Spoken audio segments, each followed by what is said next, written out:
नमस्कार साथियों। कैसे हैं आप सब? उम्मीद करते हैं आप सब बहुत ही अच्छे होंगे। तो आज जो चर्चा का विषय है, विषय क्या बन रहा है साथियों? विषय ये बन रहा है कि भारत जो है वो स्पेस इंडस्ट्री के अंदर में ना निजी निवेश के लिए लगातार प्रयास में लगा हुआ है। लेकिन ये सफलता जो है बहुत ही कम है, और ये कहीं ना कहीं अभी तक जो टारगेट था वो अचीव नहीं हो पा रहा है, जिसके कारण से ये चर्चाएं फिर से सामने आई है। तो क्या है न्यूज़, नहीं है क्या है फैक्ट, सब कुछ बता दूंगा। पर उससे पहले वीडियो को लाइक कर दीजिए, चैनल को सब्सक्राइब कर दीजिए और शेयर कर दीजिए अपने सारे दोस्तों के साथ। फिर चाहे वो तैयारी कर रहे हो यूपीएससी की, state PCS, SSC, banking, railway इत्यादि किसी भी एग्जाम की, जहां पे करंट अफेयर वगैरह आता है तो उनका स्वागत है। तो साथियों, मैंने बहुत चीज़ें देखी हैं बहुत चीज़ें देखी हैं, मतलब कि वीडियो जो है बच्चे देखते हैं पर लाइक नहीं करते हैं, चैनल को सब्सक्राइब नहीं करते, बस देखते हैं और चले जाते हैं। तो ऐसा नहीं कीजिए, घोर पाप लगेगा आपको, क्योंकि ये जो कंटेंट है ये पूरा मेरे द्वारा बनाया जाता है। आपको एक्सप्लेन करना, पूरा पहले न्यूज़ कवर करना, आपको पढ़ाना, पीपीटी बनाना, फिर उसे अपलोड करना, फिर आपके कमेंट्स का जवाब देना, ये सारा चीज़ मेरे द्वारा अकेले किया जाता है। बस ये जो चैनल है ना, ये आपका है। तो ये साथियों बहुत इंपॉर्टेंट है कि आप मेरे एफर्ट्स को थोड़ा सा जो है प्रोत्साहन दें अपने लाइक्स और कमेंट्स से, क्योंकि बिना उस सपोर्ट के मेरा भी मन जो है ना कहीं ये मिथ में रहता है कि क्या आपको मैंने जो पढ़ा रहा हूँ वो समझ में आ रहा है, नहीं आ रहा। अब आप कमेंट करके बताओगे ही नहीं। बहुत कम बच्चे कमेंट करते हैं कि हाँ सर अच्छा लगा, समझ में आ गया। लेकिन अगर मैं चाहता हूँ कि जितने बच्चे देखें वो सारे लोग कमेंट्स करें कि हाँ उनको सेशन कैसा लगा, ताकि अगर चीज़ें उनको क्लियर हो रही होगी तो मैं इसी तरीके से पढ़ाऊंगा, और नहीं तो अगर नहीं आएगी तो मैं और भी अच्छे तरीके से प्रयास करूंगा कि चीज़ें आपको बेहतर तरीके से समझ में आए।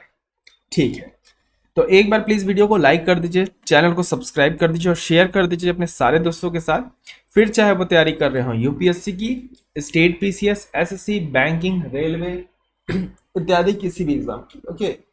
हम्म। तो टॉपिक क्या था साथियों? टॉपिक यही है कि भारत जो है स्पेस इंडस्ट्री के अंदर में निजी निवेश यानी प्राइवेटाइजेशन की जो प्रयास में है वो लगातार लगा हुआ है। तो ये चर्चा अभी न्यूज़ में क्यों आई? न्यूज़ में इसलिए आई क्योंकि आपके जो स्पेस एक्स के ओनर हैं एलन मस्क, उनके जैसा स्पेस कंपनी भारत खोलने में लगातार प्रयास कर रहा है। लेकिन तमाम विफलता झेलने के बाद भी भारत इसमें लगा हुआ है। लेकिन अभी भी जो है वो एलन मस्क टाइप आदमी जो है ना, भारत को नहीं मिल पाया है जो स्पेस के अंदर में एक रिवॉल्यूशन लेके आ सके और तमाम तरह की चीजें कर सके। तो एलन मस्क, जिसको एलियन मस्क भी बोलते हैं बहुत लोग, ये धरती पे नहीं है, ये आदमी चांद और कहीं से आया है। इनके एक्सपेरिमेंट ऐसे होते हैं ना कि ये मतलब कतई आदमी के सोच से बाहर। ठीक है, तो इसलिए इनका जो लोग का रिस्पॉन्स है ये रहता है कि ये एलियन मस्क है, एलन मस्क नहीं है। तो ये चीज़ें न्यूज़ में साथियों आई, और मैं बता देना चाहता हूँ कि भारत जो है लगातार इसके ऊपर प्रयास कर रहा है। यह प्रयास इस तरह चल रही है कि गवर्नमेंट द्वारा यानी भारत सरकार के द्वारा ये कहा गया है कि हम एक स्पेस पॉलिसी भी लेके आएंगे, ताकि जो निजी निवेश होने वाला है स्पेस इंडस्ट्रीज के अंदर में, वो बिल्कुल एकदम मैनर में हो, इजी टू एक्सेस हो, ज़्यादा पेपर वर्क ना हो। इस तरह के तमाम तरह के प्रॉब्लम्स को देखते हुए वन स्टॉप सॉल्यूशन लाने की यहाँ जो प्रयास की जा रही है भारत सरकार के द्वारा, वो स्पेस पॉलिसी की लाने की बात कही जा रही है। तो साथियों, जीएस पेपर 3 से इंपॉर्टेंट रहेगा। साइंस एंड आपका टेक का ये है पार्ट है, इस यहाँ स्पेस भी ले सकते हैं आप।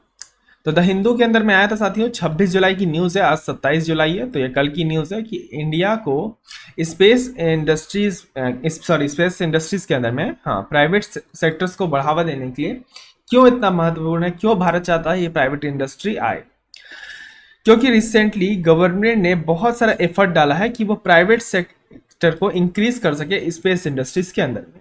हालांकि ये प्रयास लगातार करने के बावजूद वो इन्वेस्टमेंट भारत के अंदर में नहीं आ पाया है, क्योंकि हो सकता है बहुत सारे रूल्स रेगुलेशंस हो या कुछ भी हो सकता है जो कारण रोक रहे हो। उसी कारण को देखते हुए भारत सरकार द्वारा प्रयास किया जा रहा है कि हम जो न्यू स्पेस पॉलिसी लाएं उसमें इन चीज़ों को इग्नोर कर सकें, ताकि इन्वेस्टमेंट आ सके। और इन्वेस्टमेंट ऐसा है कि कोई स्पेस एक्स जैसा वेंचर जो है, एलन मस्क का जो प्राइवेट स्पेस कंपनी है जो यूएस के अंदर में काम करता है, वैसा ही एक इंडिया के अंदर में कोई आदमी खोले कुछ एलियन मस्क टाइप का, और वैसा ही कुछ काम करके दिखाए जिससे भारत को साथ ही साथ पूरे देश दुनिया को फायदा हो। तो क्या महत्व है स्पेस इंडस्ट्रीज का, क्यों है भारत लगातार लगा हुआ है स्पेस इंडस्ट्रीज को आगे बढ़ाने में।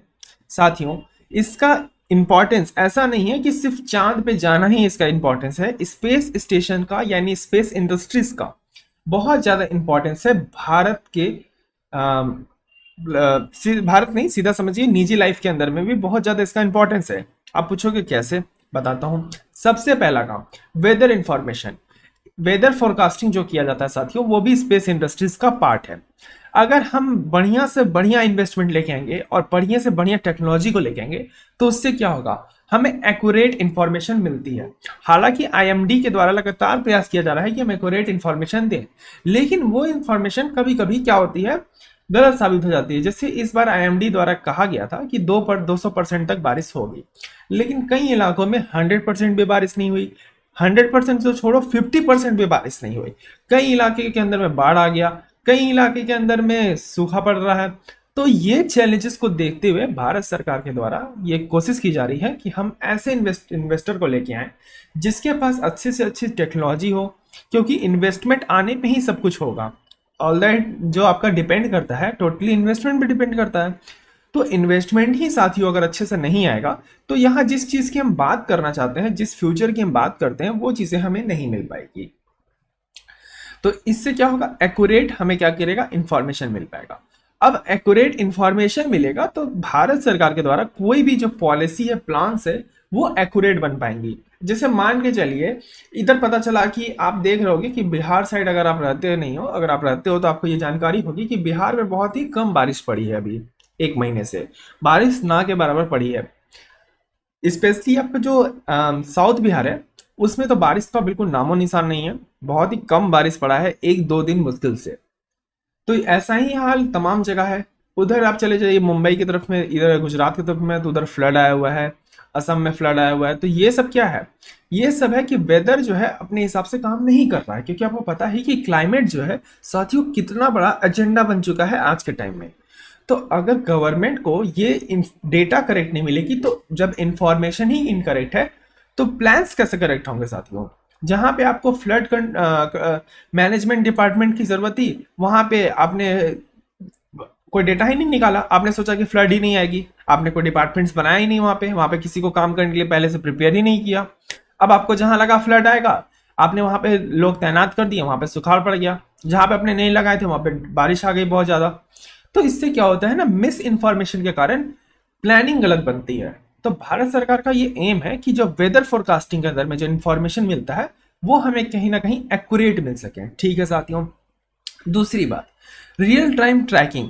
सैटेलाइट के माध्यम से हम रियल टाइम ट्रैकिंग कर सकें। जैसे मान के चलिए अर्थक्वेक आया, सुनामी आया, फ्लड आया, कहीं पे जंगलों में आग लग गई, कोई माइनिंग किया जा रहा है इलीगल तरीके से, तो इन सब चीजों का हम क्या कर सके, रियल टाइम ट्रैक कर सके, ताकि हम जल्दी से जल्दी वहां पे अपनी आर्मी भेज सकें, चाहे रेस्क्यू टीम भेज सकें, ताकि चीजें जो है हमें फास्ट मिल सके, रिस्पॉन्स जो है फास्ट मिल सके। हम डिफेंस में भी इसका मल्टीपर्पज यूज करना चाहते हैं। अब सैटेलाइट के माध्यम से कोई भी अगर ड्रोन आ रहा है दुश्मन देश का, तो उसे हम खत्म कर सकते हैं। तो ऐसा नहीं है साथियों कि स्पेस इंडस्ट्रीज के अंदर सिर्फ यहाँ मोटो है कि स्पेस में जाना। आप धरती पे रह के भी इसका बहुत ज्यादा उपयोग करते हैं। स्पेस का हमेशा यह मतलब नहीं है, स्पेस का मतलब तो होता ही है कि हाँ आसमान में जाना, लेकिन स्पेस इंडस्ट्रीज की हम जब बात करते हैं ना, तो उसमें बहुत सारा सैटेलाइट का ना इंपॉर्टेंस सामने आता है। क्योंकि यहाँ पे देखिए, वेदर फोरकास्टिंग भी सैटेलाइट से की जाएगी, रियल टाइम मॉनिटरिंग भी सैटेलाइट से की जाएगी। तो एट द एंड किस पे इतना चीज डिपेंड है, सैटेलाइट के ऊपर में। अब सैटेलाइट ही अच्छा नहीं आएगा, अच्छे क्वालिटी का नहीं आएगा, तो ये सारे चीजें क्या होंगे, विफल हो जाएंगे। तो ये चीजों को ध्यान रखते हुए साथियों, भारत सरकार लगातार प्रयास कर रही है कि हम स्पेस इंडस्ट्रीज के अंदर में प्राइवेटाइजेशन लेके आए। दूसरी बात, कम्युनिकेशन एंड कनेक्टिविटी। अच्छा साहब, कैसे कम्युनिकेशन एंड कनेक्टिविटी? अभी भी आपको पता है कि रिमोट एरियाज जहां पे ऐसे ऐड किया जाता है ना कि कोने कोने में चले जाओ, मिलेगा 4G का नेटवर्क। यहाँ शहर में तो खाक नेटवर्क मिलता है। अच्छा, कई बार तो क्लासेस अपलोड करते करते मेरे पॉज हो जाती हैं। दूसरी बात, नो इंटरनेट लिखने लगता है, ऐसी समस्याएं आती हैं। आप किसी सिटी में, सिटी से बाहर निकलो, वहां नेटवर्क का पता नहीं है। तो ये कोने कोने में किस नेटवर्क की बात कर रहे हैं मुझे नहीं पता, ये किस कोने की बात कर रहे हैं मुझे ये भी नहीं पता। क्या इनकी कोने गलत वाली कोने की बात कर रहे हैं कि अच्छे वाली कोने की बात कर रहे हैं। तो इस तरह के जो हम रिमोट एरिया से अलग है साथियों, उससे हम कनेक्ट कर पाएंगे। वर्ल्ड इकोनॉमिक फोरम के द्वारा एक रिपोर्ट रिलीज किया गया। ठीक है, रिपोर्ट में ये कहा गया कि 49% जो लोग हैं वो अभी वर्ल्ड में अनकनेक्टेड हैं, यानी उनको लोग वहां तक रीच ही नहीं कर सकते दूसरे को, वो ऐसे ऐसे जगह रहते हैं। तो टेली कम्युनिकेशन के अंदर में हम अच्छा चाहते हैं एक तरह से आउटपुट, इसलिए हम लगातार कोशिश करते हैं कि प्राइवेट इंडस्ट्रीज के अंदर में ये ऐप का इन्वेस्टमेंट है। अब आप पूछोगे सर ये बताओ कि फोन कॉलिंग टेली कम्युनिकेशन तो सर नेटवर्क का पार्ट है ना, ये तो आपका टावर का पार्ट है, तो आप ये सब सर कैसे बोल सकते हो कि। साथियों, अगर आप न्यूज़ पढ़ते होंगे तो न्यूज़ आपको याद होगी कि एलन मस्क के द्वारा एक टेस्ला का फ़ोन लॉन्च किया गया था पिछले साल। उसमें उन्होंने ये कहा कि हम इसमें क्या लगा रहे हैं, सैटेलाइट कॉलिंग का फीचर लगा रहे हैं। जिससे क्या होगा साथियों, जैसे मान के चलिए, मैं इसे डायग्राम से समझाता हूँ, इमेज लाना तो भूल गया। जैसे मान के चलिए आप इधर हो खड़े, ठीक है, आपका दोस्त यहाँ खड़ा है, आप हो इंडिया के अंदर में या फिर समझ लो यूएस के अंदर में ही कहीं बैठे हुए हो, ओके। आपका दोस्त बैठा हुआ है ऑस्ट्रेलिया के अंदर में, तो मे बी नेटवर्क वहां पे काम ना करे, क्योंकि आपके रोमिंग्स लग सकते हैं, इंटरनेशनल कॉलिंग अलाउड नहीं होता है। इस केस के अंदर में अगर हम सैटेलाइट से फोन को कनेक्ट कर देंगे तो यहाँ से कॉल क्या होगा, सैटेलाइट पे लगेगा और सैटेलाइट से ट्रांसफर हो जाएगा, तो लिटेंसी कम हो जाएगी। दूसरी बात, जो आपका तमाम तरह की प्रॉब्लम आती है कनेक्टिविटी की, अब मान के चलो कोई ऐसे टापू पे हो आप जहां पे नेटवर्क का अता पता नहीं, आसपास दूरों दूर समुद्र है, आप किसी से कनेक्ट नहीं कर सकते, आप फंस गए हो, उस केस में क्या होगा, आप सैटेलाइट फोन का इस्तेमाल करके कनेक्ट कर सकते हो। तो एलन मस्क के द्वारा ये सैटेलाइट फोन 2020 या 21 के अंदर में, शायद मे भी देख लीजिएगा डेटा, मैं भूल रहा हूँ, 20 या 21 के अंदर में साथियों ये फोन को क्या किया गया था, लॉन्च किया गया था। तो कनेक्टिविटी और कम्युनिकेशन में भी हम क्या चाहते हैं, अच्छा चाहते हैं, और ताकि 49% जो लोग से हम अनकनेक्टेड हैं उससे हम क्या कर सके, फ्यूचर में कनेक्ट हो सकें। अगर समझ में आ रहा तो वीडियो को जरूर लाइक कीजिए साथियों, बहुत अच्छी तरीके से एक्सप्लेनेशन करने की कोशिश करता हूं आपको। उसके बाद बहुत सारे बेनिफिट होंगे अदर सेक्टर को। ऐसा नहीं है ना साथियों कि स्पेस इंडस्ट्रीज के अंदर सिर्फ स्पेस इंडस्ट्रीज को ही फायदा मिलेगा। अब जैसा कि मैंने चर्चा कहा सैटेलाइट फोन के बारे में, तो सैटेलाइट फोन भी, तो फोन तो स्पेस इंडस्ट्री नहीं ना बनाएगी भाई, स्पेस इंडस्ट्री तो सैटेलाइट बनाएगी, फोन नहीं ना बना लेगी। तो इससे क्या होगा, जो फोन मैन्युफैक्चरिंग कंपनी है वो इसके ऊपर प्रोजेक्ट बैठाएंगे, फिर वो उसके ऊपर लोग बैठाएंगे, तो एम्प्लॉयमेंट जनरेशन होगा, एम्प्लॉयमेंट जनरेशन होगा तो बेरोजगारी की जो समस्या है वो कम होगी, हम लोग टेक्नोलॉजी को इन्हांस कर सकेंगे, बहुत सारे फायदे होंगे सैटेलाइट फोन के यूज करने से, कनेक्टिविटी अच्छी हो पाएगी। तो एक सेक्टर के फायदे होने से दूसरे सेक्टर को भी फायदा होते हमें दिखेगा। ठीक है, जैसे टेलीकॉम सेक्टर हो गया, एरोस्पेस हो गया, आईटी हार्डवेयर हो गया। अब मान के चलिए किसी चिप की जरूरत पड़ रही है, तो चिप तो स्पेस इंडस्ट्री नहीं बनाएगी, वो तो आईटी सेक्टर्स वाले बनाएंगे। तो दूसरा, हर एक इंडस्ट्री एक दूसरे पर डिपेंड करता है। तो इसी चीज से एक इंडस्ट्री में अगर हम फायदा पहुंचाते हैं तो उससे दूसरे इंडस्ट्रीज को भी फायदा मिलता है साथियों। इसलिए इंपॉर्टेंट बन जाता है कि स्पेस इंडस्ट्रीज के अंदर में प्राइवेटाइजेशन हो। तो आप देख सकते हैं कि भारत की जो इकोनॉमी है स्पेस इंडस्ट्रीज के अंदर में वो लगातार बढ़ते जा रही है। 2024 तक हम लोग का टारगेट है कि 49.9 तक हम लोग पहुंच सकें, बिलियन डॉलर तक। तो अब 100% अभी इन्वेस्टमेंट में देखा जाए तो इन्वेस्टमेंट कहाँ कहाँ बटा हुआ है, तो 4.1% मैन्युफैक्चरिंग में, 7.6% स्पेस एप्लीकेशंस में और स्पेस ऑपरेशंस में 22.3% बटा हुआ है। भारत लगातार प्रयास कर रहा है कि हम किस तरह प्राइवेटाइजेशन को बढ़ा सकें। बजट जो है साथियों हम लोग का इतना इतना आया था मैन्युफैक्चरिंग के अंदर में, आप देख सकते हो। उसके बाद स्पेस ऑपरेशन के अंदर में ये तमाम तरह के बजट हमारे एलोकेट किए गए थे 22-23 के लिए, डीआरडीओ का रिपोर्ट है। इसलिए हम चाहते हैं कि हम ज़्यादा से ज़्यादा इन्वेस्टमेंट ला सकें। अब आप ऑफिशियल बजट देख सकते हो यूएस सबका, जहाँ पे प्राइवेट कंपनीज काम कर रही है, जैसे आपका स्पेस एक्स हो गया, ब्लू ओरिजिन हो गया, वैसे ही चाइना के अंदर में आई स्पेस हो गया, रशिया के अंदर में स्पुतनिक हो गया, यूके के अंदर में ऑर्बेक्स स्पेस हो गया, नीदरलैंड के अंदर में हैप्रेंशन और एयरबस डीएनएस हो गया, इंडिया के अंदर में आपका पिक्सल और स्पेस डिफेंस एंड स्पेस काम कर रहे हैं, बहुत तमाम तरह के भारत के, जैसे स्काई रूट हो गया, ये सब कंपनियां काम कर रही हैं। लेकिन आप देख सकते हो कि इनका जो बजट आउटले है वो कितना ज़्यादा है। यूएस का देख लीजिए, आप चाइना का देख लीजिए, लेकिन हमारा कितना है, 1.9 बिलियन, इनका 24.7 बिलियन है। तो जितना इन्वेस्टमेंट आएगा उतना ही अपनी इकोनॉमी को फैला सकते हैं। तो इसलिए साथियों, इन्वेस्टमेंट को देखते हुए भारत सरकार द्वारा ये लगातार प्रयास किया जाता है कि जल्द से जल्द हम क्या लेके आए, इन न्यू इकोनॉमी स्पेस पॉलिसीज को लेके आए। तो आप देख सकते हैं बजट लगातार हमारा बढ़ते जा रहा है, प्राइवेटाइजेशन से आने में हमारा दुगना ग्रोथ हो चुका है। अब प्राइवेटाइजेशन सेक्टर को अभी फिलहाल कौन नियमित तरीके से मतलब रेगुलेट करता है, तो national space promotion and authorisation centre करता है, इसरो फैसिलिटेट करता है और नी स्पेस इंडिया लिमिटेड करता है। ये तीन जो है आपके साथियों सरकार के द्वारा नियमित ऑर्गेनाइजेशन है जो क्या करते हैं, रेगुलेट करते हैं प्राइवेट सेक्टर को स्पेस इंडस्ट्रीज के अंदर में। तो साथियों, मैं एक बार सब कुछ आपके लिए समअप कर देता हूँ। समअप ये है कि भारत सरकार द्वारा स्पेस एक्स जैसा कंपनी खोलने के लिए लगातार प्रयास किया जा रहा है कि कोई स्पेस एक्स जैसा कंपनी आए। इसके लिए भारत लगा हुआ है कि हम न्यू स्पेस पॉलिसी लेके आए, क्योंकि पुराने स्पेस पॉलिसी में बहुत सारे डिमेरिट्स हैं, उसमें बहुत सारे प्रतिबंध हैं, बहुत सारे रूल्स रेगुलेशन है, पेपर वर्क है, जो काम को क्या कर रहे हैं, डिले कर रहे हैं। इसलिए हम न्यू स्पेस पॉलिसी लाएं ताकि हम स्पेस एक्स जैसी कंपनी को खोल सकें विभिन्न क्षेत्र के अंदर में, चाहे वो आपका वेदर फोरकास्टिंग हो, कम्युनिकेशन हो, उसके बाद आपका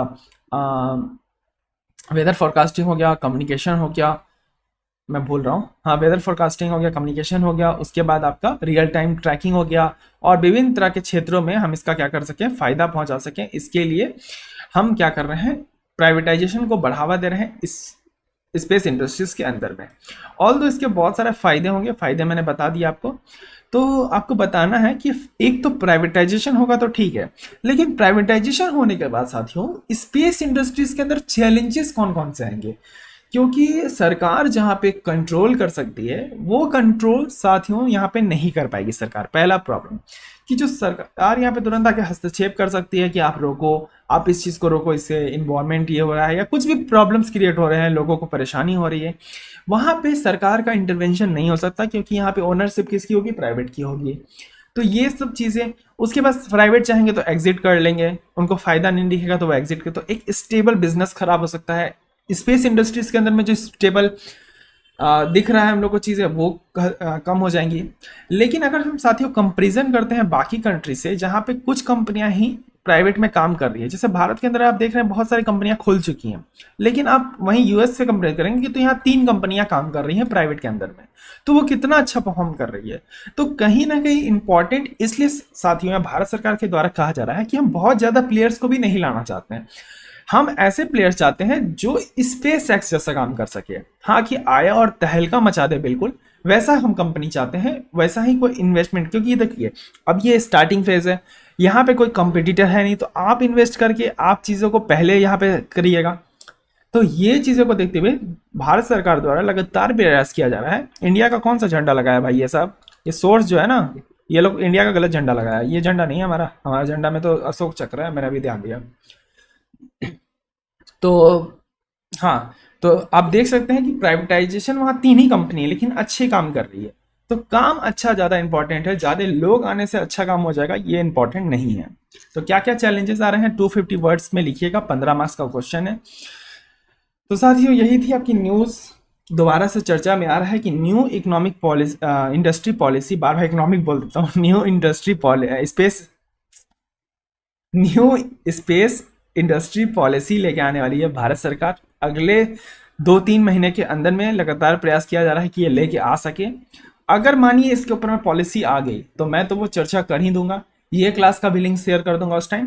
फिलहाल अभी चर्चा में यही था साथियों कि मैंने ये इसलिए कराया क्योंकि आप जान सको कि स्पेस इंडस्ट्रीज का प्राइवेटाइजेशन होना क्यों इतना महत्वपूर्ण है।